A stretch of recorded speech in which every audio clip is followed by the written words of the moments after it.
In just less than 2 months, more than 1,500 auto workers in Toledo will be without a job. Layoffs are happening at 3 area facilities.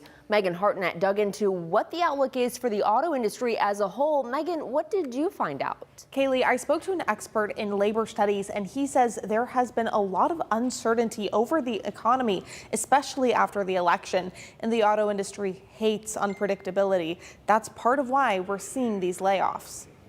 Layoffs at the Toledo South Assembly Plant, Mobis, and now KUKA are leaving more than 1,500 people without a job come January. Arthur Whedon, the director of labor studies at Cornell University, says the auto industry has always been cyclical, but right now there's extra unpredictability. Around the tariffs, as you said, around the rules or changes for the trade agreements and the transition to electric vehicles and what's going to happen. So it's a question mark, and when in doubt, they cut people.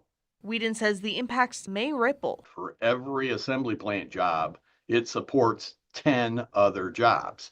So it could be the making engines and transmissions, but it also hits the community. Whedon says these layoffs could impact how many people are buying groceries and other goods. Recent cuts in Northwest Ohio are connected to Stellantis, a company with a variety of brands. So Stellantis is seeing a lot of growing pains as it's bitten off a little more than it can chew at the moment. It's got a lot of things to manage. Whedon says because it's not based in the U.S., it's not the same home pressure Ford and General Motors might have. But that doesn't mean other brands might not make layoffs, according to Whedon. Where layoffs have already happened, he says it's possible jobs could come back. If they can boost sales up or make changes or differences or introduce a new product, they could come back. So as long as the doors are open, you have some hope.